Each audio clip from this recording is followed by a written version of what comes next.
अध्याय 1 श्लोक संख्या 20 5.1.20 20वां श्लोक हम लोग कर रहे। श्री शुक उवाच इति समभिहितो महाभागवतो भगवत्स्त्रिभुवन गुरोरनुशासनमात्मनो लघुतया वनत शिरोधरो बाढ़म् इति स बहुमानम् उवाह। थोड़ा गद्यांश है, गद्य के जैसा। श्री शुक उवाच, श्री शुकदेव गोस्वामी ने कहा कि इति इस प्रकार समभिहितः पूर्णतया उपदिष्ट महाभागवतः परम भक्त भगवतः अति शक्तिमान ब्रह्मा जी का त्रिभुवन तीनों लोकों के गुरु की अनुशासनम आज्ञा आदेश आत्मनः स्वयं का लघुतया लघुता के कारण अवनता झुका हुआ शिरोधरा उसका शिर बाढ़म जो आज्ञा इति इस प्रकार स बहुमानम अत्यंत आदर समेत उवाह पालन किया। श्री शुकदेव गोस्वामी ने आगे कहा कि इस प्रकार तो बात क्या चल रही थी कि वहाँ पर ब्रह्मा जी हैं, शंभु मनु हैं, नारद जी हैं, शिव जी सब लोग वहाँ पर हैं और प्रियव्रत महाराज को ब्रह्मा जी ने समझाया कि उनको जो है राजपाट संभाल लेना चाहिए, क्योंकि ये उनकी ही नहीं बल्कि कृष्ण की भी यही इच्छा है। तो इस तरीके से ब्रह्मा जी ने उनको समझाया। तो आगे श्री शुकदेव गोस्वामी कहते हैं कि इस प्रकार तीनों लोकों के गुरु ब्रह्मा जी द्वारा भली भांति उपदेश दिए जाने पर अपना पद छोटा होने के कारण प्रियव्रत ने नमस्कार करते हुए उनका आदेश शिरोधार्य किया और अत्यंत आदरपूर्वक उसका पालन किया। तो अपने से वरिष्ठ हैं इसलिए उनकी आज्ञा को मान लिया। ठीक है, कई बार जो अपने से बड़े होते हैं उनकी आज्ञा इसलिए सिर्फ मान लेनी चाहिए क्योंकि वो हमसे बड़े हैं। तो तात्पर्य श्रील प्रभुपाद जी द्वारा श्रील प्रभुपाद की जय। श्री प्रियव्रत ब्रह्मा जी के पौत्र थे, अतः सामाजिक शिष्टाचार के नाते उनका पद छोटा था और छोटा का यह धर्म है कि वह अपने गुरुजनों के आदेश का पालन करे। इसलिए प्रियव्रत ने तुरंत वो बात मान ली। प्रियव्रत महाराज कहते हैं कि जो आज्ञा मैं आपके आदेश का पालन करूंगा। तो प्रियव्रत को महाभागवत अर्थात महान भक्त कहा गया है। महान भक्त का यह कर्तव्य है कि वह अपने गुरु अथवा गुरु की आज्ञा का परंपरा अनुसार पालन करे। जैसा कि भगवत गीता में भगवान कहते हैं एवं परंपरा प्राप्तम एवं राजर्षयो विदु। मनुष्य को गुरु परंपरा के आदेश प्राप्त करने होते हैं। गुरु परंपरा से भगवान के आदेश प्राप्त करने होते हैं और उन्हीं के अनुसार चलना चाहिए। भगवान का भक्त अपने को भगवान के दासों का भी दास मानता है। प्रभुपाद जी लिख रहे हैं कि भगवान का भक्त अपने को भगवान के दासों का दास भी मानता है। गोपी भर्तुर पद कमलयोर दास दास दासानुदास। तो इस तरीके से प्रियव्रत महाराज ने ब्रह्मा जी की बात मान ली। ठीक है, तो 20 से 22 श्लोक 20, 21, 22 तीन श्लोक में बताया जाएगा कि प्रियव्रत महाराज ने जो है उनकी बात मानी। तो सिर्फ ऐसे नहीं कि बड़ा वो है कि मान ली मजबूरी में, नहीं। आगे देखिए 21वें श्लोक में सुखदेव गोस्वामी कह रहे हैं कि भगवान अपि मनुना यथा वदुपकल्पिता पिचितिः प्रियव्रता नारद योर विषमं भी समीक्षमाणयोरात्म समवस्थानम वांगमनसम क्षयम अव्यहितम प्रवर्तयन् गमत। भगवान परम शक्तिमान ब्रह्मा जी अपि भी मनु द्वारा यथावत अभिष्ट रूप से उपकल्पित अपचित ही आराधित होकर प्रियव्रत तथा नारद की उपस्थिति में अविषमम बिना द्वेष के अभिसमीक्षमाणयों दृष्टिपात करते हुए आत्मसम अपने पद के अनुकूल अवस्थानम अपने धाम को अवाक मनसम मन तथा वाणी के वर्णन से परे क्षयम ग्रह लोक अव्यवहृतम अपूर्व स्थित प्रवर्तयन विदा लेते हुए अगमत वापस चले गए।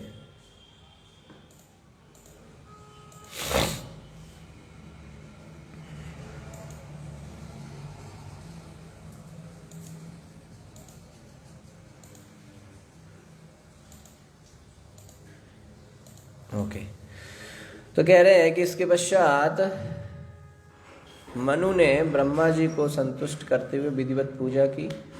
प्रियव्रत तथा नारद ने भी किसी प्रकार का विरोध दिखाए बिना ब्रह्मा जी की ओर देखा। कोई विरोध नहीं है अपनी तरफ से। ऐसा नहीं कि मजबूरी में कर रहे हैं पर मन में विरोध है। एक बार ऐसा होता है ना कई बार कि बड़े की आज्ञा माननी पड़ती है मजबूरी में, पर मन के अंदर बहुत विरोध रहता है। ऐसा नहीं है, कोई विरोध नहीं है। प्रियव्रत से उसके पिता की मनोती स्वीकार कराकर ब्रह्मा जी अपने धाम सत्यलोक को चले गए, जिसका वर्णन भौतिक मन तथा वाणी के परे है। तो मनु को अत्यधिक संतोष हुआ कि ब्रह्मा जी ने उसके पुत्र प्रियव्रत को जगत के शासन का भार संभालने के लिए राजी कर लिया था। प्रियव्रत तथा नारद जी भी संतुष्ट थे। यद्यपि ब्रह्मा ने प्रियव्रत को सांसारिकता स्वीकार करने के लिए बाध्य करके उनके ब्रह्मचारी बने रहने तथा भगवत भक्ति में पूर्णतः लीन रहने के व्रत को खंडित कर दिया था, तो भी नारद तथा प्रियव्रत ने ब्रह्मा जी पर रोष प्रकट नहीं किया। कोई गुस्सा नहीं, कोई वो नहीं। नारद को इसका किंचित दुख नहीं था कि प्रियव्रत को अपना शिष्य बनाकर उन्हें हताशा हुई है। वो नारद जी ऐसा भी नहीं सोच रहे थे अरे मेरा नुकसान हो गया। कोई दुख नहीं है, कोई रोष नहीं है, क्रोध नहीं है। प्रियव्रत तथा नारद समान रूप से महात्मा थे जो ब्रह्मा जी का सम्मान करना जानते थे, है कि नहीं? इसलिए अतः ब्रह्मा जी पर किसी प्रकार का रोष न प्रकट करते हुए उन्हें भावुक होकर सम्मान प्रकट किया। इसके पश्चात ब्रह्मा जी अपने स्वर्गीय धाम सत्यलोक चले गए, जिससे यहाँ पर अवर्णनातीत और अगम्य कहा गया। अपनी भौतिक कल्पनाओं से वर्णन नहीं किया जा सकता सत्यलोक का। तो इस श्लोक में बताया गया है कि ब्रह्मा जी अपने धाम को वापस चले गए, जो उनके व्यक्तित्व के ही समान महत्वपूर्ण है। ब्रह्मा इस ब्रह्मांड के सृजनकर्ता और उसके यहाँ के सर्वाधिक वरेण्य विभूति हैं। भगवद गीता में उनकी जीवन अवधि का वर्णन है। सहस्त्र युग पर्यंतम अर्हत ब्रह्मणो विदुः। चारों युग की कुल अवधि 43 लाख वर्ष है। यदि इसे 1000 से गुणा किया जाए तो जो कालावधि प्राप्त होगी वह ब्रह्मा के जीवन के 12 घंटे के तुल्य है। तो ब्रह्मा जी के आयु के बारे में बताया जा चुका है पहले ही। प्रभुपाद जी और यहाँ विस्तार में बता रहे हैं। तो अतः किसी के लिए ब्रह्मा के 12 घंटों का सही अनुमान लगा पाना भी कठिन है।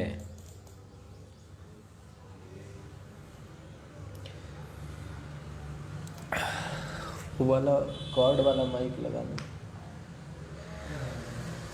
फिर भला उनके 100 वर्ष के पूरे जीवन का अनुमान तो दूर है। ब्रह्मा जी का जो उम्र है वो 12 घंटे का अनुमान लगाना मुश्किल है, तो फिर 100 पूरी उम्र का कैसे अनुमान लगाया जा सकता है?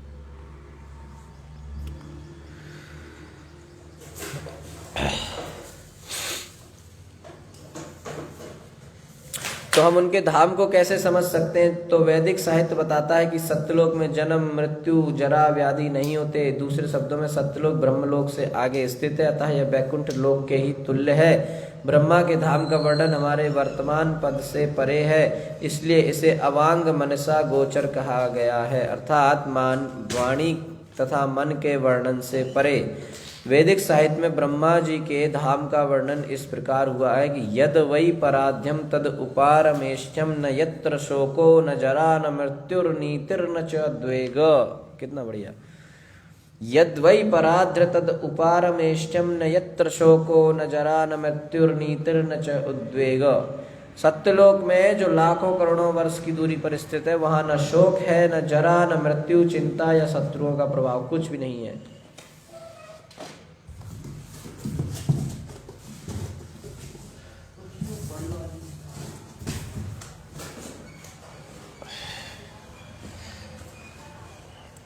ओके, 22वां श्लोक। मनुरपि परेणैव मनु अपि परेण एवं प्रतिसंदितः मनरथः सुर ऋषिवर अनुमतेन आत्मजम अखिल धरा मंडल स्थिति गुप्तये आस्थाप्य स्वयं अति विषम विषय विष जल आशय आशाया उपरामा मनु स्वयंभु मनु अपि भी परेश ब्रह्मा द्वारा एवं इस प्रकार प्रतिसंधिता पूर्ण हुआ मन रथा अपना मनोरथ सुर ऋषि वर महर्षि नारद की अनुमति से आत्मजम अपने पुत्र को अखिल संपूर्ण ब्रह्मांड का धरा मंडल लोकों का स्थिति पालन गुप्तये रक्षा हेतु आस्थाप्य स्थापित करके स्वयं अति विषम अत्यंत भयावने विषय सांसारिक प्रपंच विष का जल आशया समुद्र आशाया कामनाओं से ऊपर राम निवृत्ति प्राप्त की।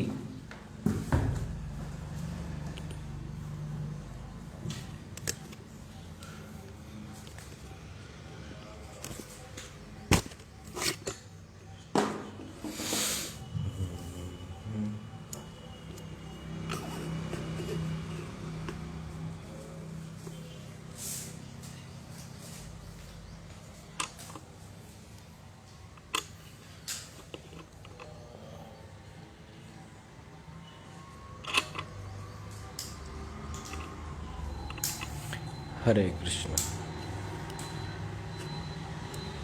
हरे कृष्ण। ठीक है, तो आगे सुखदेव गोस्वामी कहते हैं कि इस प्रकार ब्रह्मा जी की सहायता से स्वयंभू मनु का मनोरथ पूर्ण हुआ। उन्होंने महर्षि नारद की अनुमति से अपने पुत्र को समस्त भूमंडल के पालन का भार सौंप दिया। समस्त भूमंडल, तो अब इसमें 5वें स्कंद में बड़ा विस्तार से वर्णन आएगा आगे। परिव्रत महाराज का बड़ा विशेष चरित्र है, तो ये शब्द हमें बार बार आएंगे कि भूमंडल क्या है। ठीक है, तो समस्त भूमंडल के पालन का भार सौंप दिया किसने? मनु ने। किसको? परिव्रत महाराज। और इस तरह स्वयं भौतिक कामनाओं के अति दुस्तर तथा विस्मय सागर से निवृत्ति प्राप्त कर ली। स्वयं मनु का मैं बुजुर्ग हो गया, मुझे सब संसार छोड़ के और भगवत प्राप्ति के लिए तपस्या करनी चाहिए, और वो अपना जंगल में चले गए और अपने पुत्र परिव्रत महाराज को राजा बना दिया। तो स्वयंभू मनु, प्रभुपाद जी कह रहे हैं कि स्वयंभू मनु एक प्रकार से निराश ही थे, क्योंकि नारद जैसी विभूति ने उनके पुत्र परिव्रत को गृहस्थ आश्रम न स्वीकार करने का उपदेश दे रखा था। ठीक है, नारद जी ने, महान भक्त हैं, वैष्णव हैं, उन्होंने उनके पुत्र परिव्रत को गृहस्थ आश्रम ना स्वीकार करने का उपदेश दिया था। अब वे अत्यधिक प्रसन्न थे, क्योंकि ब्रह्मा जी ने बीच में पढ़कर अपने पुत्र परिव्रत को राज्यभार संभालने के लिए राजी कर लिया था। तो भगवत गीता से हमें जानकारी मिलती है कि वैवस्वत मनु सूर्य देव के पुत्र थे, और उनके पुत्र महाराज इक्ष्वाकु ने इस पृथ्वी लोक पर शासन किया। किंतु ऐसा लगता है कि स्वयंभू मनु पर समस्त ब्रह्मांड के पालन और रक्षा करने का भार था। धरामंडल का अर्थ है लोक। उदाहरण के लिए ये पृथ्वी धरामंडल कहलाती है, किंतु अखिल का अर्थ संपूर्ण अथवा विश्वव्यापी है। अतः ये समझ पाना कठिन है कि महाराज परिव्रत कहाँ स्थित थे, किंतु इस वर्णन से ये निश्चित रूप से प्रकट है कि उनका पद वैवस्वत मनु से बड़ा था, क्योंकि उन पर संपूर्ण ब्रह्मांड के समस्त लोकों का भार सौंपा गया था। ठीक है, एक दूसरी महत्वपूर्ण बात यह है कि स्वयंभू मनु को ब्रह्मांड के सभी लोकों के राज्यभार से निवृत्ति मिलने पर अत्यधिक संतोष हुआ। आजकल राजनीतिक व्यक्ति जैसे राष्ट्रपति ऐसे उच्च पद को प्राप्त करने की आकांक्षा से जनमत प्राप्त करने हेतु अपने अपने आदमी नियुक्त करने के लिए उत्सुक होते हैं। सभी लोग, सभी नेता चाहते हैं कि मैं बन जाऊं। जो द्वार द्वार जाकर लोग उनका प्रचार करते हैं कि इन्हीं को वोट देना। इसके विपरीत यहाँ ओके, तो प्रभुपाद जी कह रहे हैं कि आजकल भौतिक जगत में देखते हैं कि लोग राजा बनने के लिए, राष्ट्रपति या ऊंचे पद पर जाने के लिए अपने अपने लोगों को भेजते हैं सब जगह, कार्यकर्ताओं को, कि प्रचार करो कि मैं ही राजा बन जाऊं, मेरे को ही वोट मिले, है ना, मैं बनूं, इसका प्रचार कराएं, जब वो चाह रहे हैं। और यहाँ पे उल्टा हो रहा है कि लोग आके कह रहे हैं कि आप बनो, वो कह रहे हमको नहीं बनना है राजा। हम है वैदिक सभ्यता कि जो वैसे जो छोड़ते वो भौतिक जगत का नियम है कि जिस चीज को त्याग दो वो अपने आप आ जाती है। जिस चीज को आप भौतिक जगत में त्याग दो, छोड़ दो कि ये नहीं चाहिए, अरे बेकार, हटाओ, वो फिर आपके पास अपने आप आती है कि नहीं। संसार में रही है बटरफ्लाई, तो को पकड़ना चाहता है, तो जैसे ही उसके पास पहुंचता है वो फिर उड़ के चली जाती है, दूसरे फूल पे बैठ जाती है, फिर वो पकड़ता है, उसको लगता है बस अब पकड़ ही लिया, और वो बैठ जाता है, वो उड़ जाती है, और जैसे ही फिर उसको ऐसे ही भागता रहता है उसके पीछे, लेकिन वो पकड़ नहीं पाता। अंत में और सोचता है छोड़ो, नहीं चाहिए इसको, मैं कभी, ये बेकार है, हटाओ, चाहिए ही नहीं इसको। वो आके उसके कंधे पे देखता है कि ये क्या है। यानी कि जो जिस चीज की तलाश हमें थी, जिसके पीछे भागते रहोगे तो नहीं मिलेगी। तो भौतिक जगत में खुशियों के पीछे नहीं भागना है, ठीक है, अपने आप मिलता है सब। प्रहलाद महाराज का उदाहरण कल बताया था। तो प्रभुपाद जी कहते हैं कि यहाँ पर देखते हैं प्रियव्रत महाराज का चरित्र को, उनको जब रक्षण के लिए, प्रजा के पालन के लिए, और सबसे बड़ा काम राजा का होता है प्रजा को भक्त बनाना, तो इन चीज़ों के लिए वो शासन करते थे।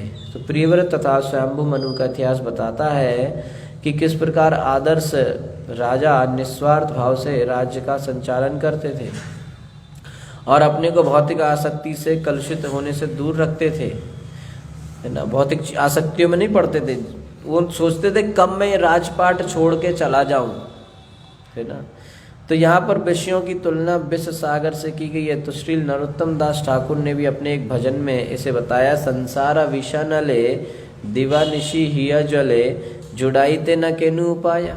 मेरा हृदय संसार की से आग में जल रहा है और इससे उबरने का मेरे पास कोई उपाय नहीं है।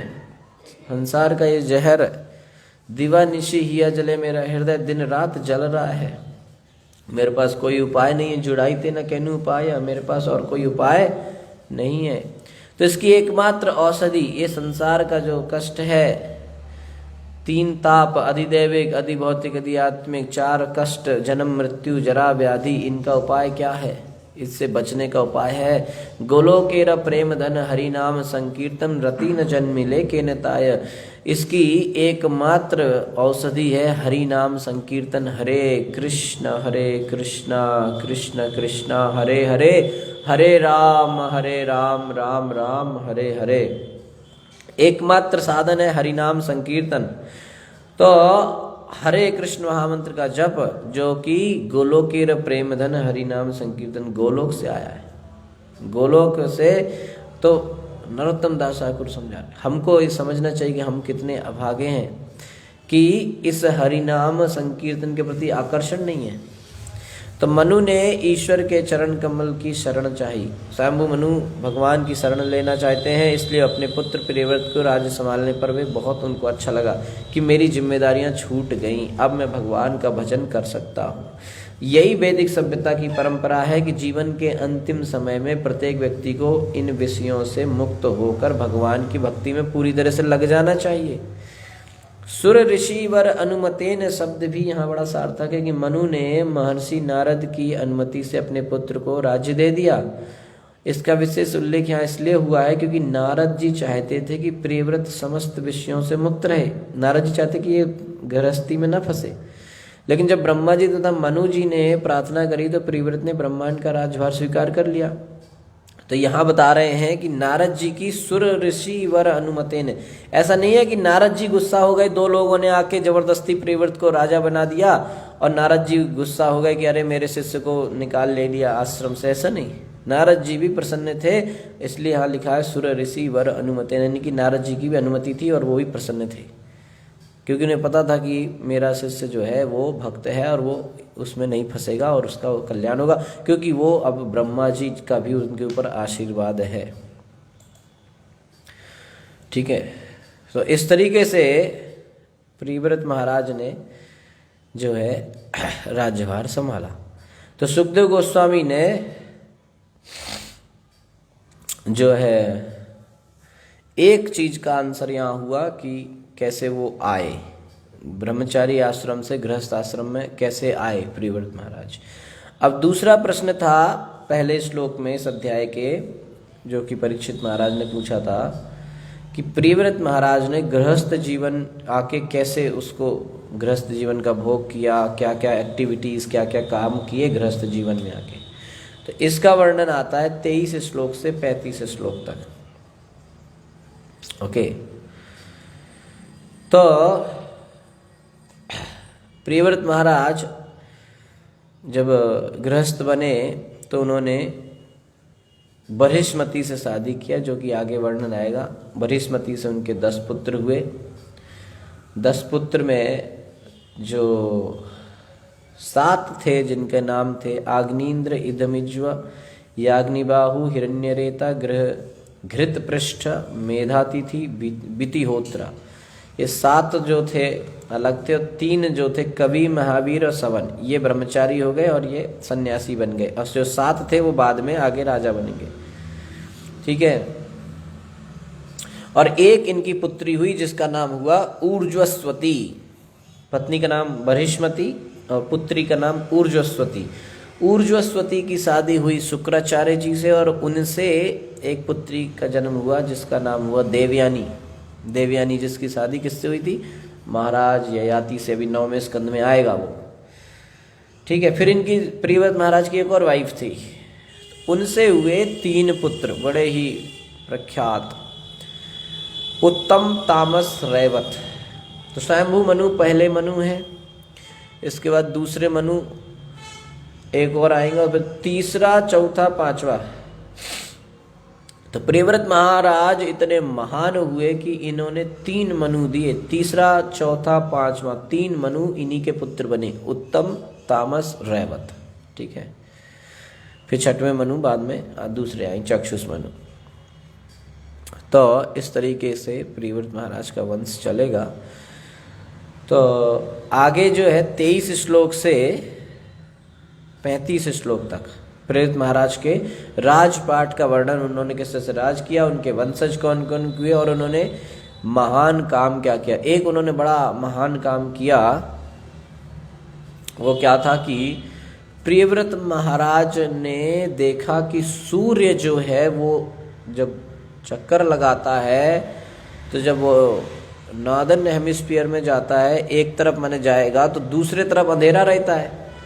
जैसे सूरज एक तरफ जा रहा है तो दूसरी तरफ अंधेरा रहता है कि नहीं रहता है, उधर रात रहती है। तो प्रियव्रत महाराज ने कहा ये सही नहीं है, मेरे राज्य में ऐसा नहीं होगा।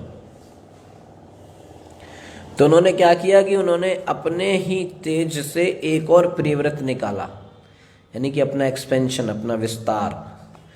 एक प्रियव्रत महाराज तो थे ही, उन्हीं से एक और निकाल दिए, 2 हो गए। तो जो दूसरा निकला उतने ही तेजस्वी। तो दूसरे प्रियव्रत ने क्या करा कि सूरज के समान ही एक घोड़ा लिया, एक रथ। सूरज के रथ में एक पहिया होता है, तो इन्होंने भी इस तरह का एक रथ लिया और ये उसके उल्टी दिशा में चले। बड़ा तेजस्वी रथ था और बड़ा तेज इनके शरीर से निकल रहा था। तो उस तेज की वजह से एक तरफ सूरज रहता था तो उधर तो उजाला है ही, दूसरी तरफ प्रियव्रत महाराज का घोड़ा रथ चलता था तो ये दूसरा सूर्य हो गया। तो रात ही नहीं होती थी उस समय। तो प्रियव्रत महाराज के समय में रात नहीं हुई, दिन ही दिन था, है ना। तो वो रथ को लेके घूमे भूमंडल पे। ठीक है। तो जब वो इस तरह से घूमे 7 बार, 7 चक्कर, 7 द्वीप बन गए। उनके रथ का जो चाक बना उसके कटाव से 7 द्वीप बने, यानी कि 7 सागर बने। और चूंकि वो भूमंडल था तो ऐसे से गोल गोल घूमे, तो 7 बार घूमे तो वो 7 कटाव बन गए, तो वो 7 सागर हो गए। और 7 सागर बनने की वजह से वो 7 आयरलैंड निकल आए, 7 महाद्वीप, है ना। और बीच का जो द्वीप हुआ वो हुआ जम्बू द्वीप। तो यही वर्णन आएगा अभी आगे 70वें श्लोक। तो ये प्रियव्रत महाराज के महान काम थे। ठीक है। तो इनको 23वें श्लोक से विस्तार से उसका वर्णन आएगा, जिसको हम कल करेंगे। ठीक है। हरे कृष्णा। ग्रंथराज श्रीमद् भागवतम की जय, अनंत कोटि वैष्णव वृंद की जय। तो किसी कोई प्रश्न है तो पूछ सकते हैं।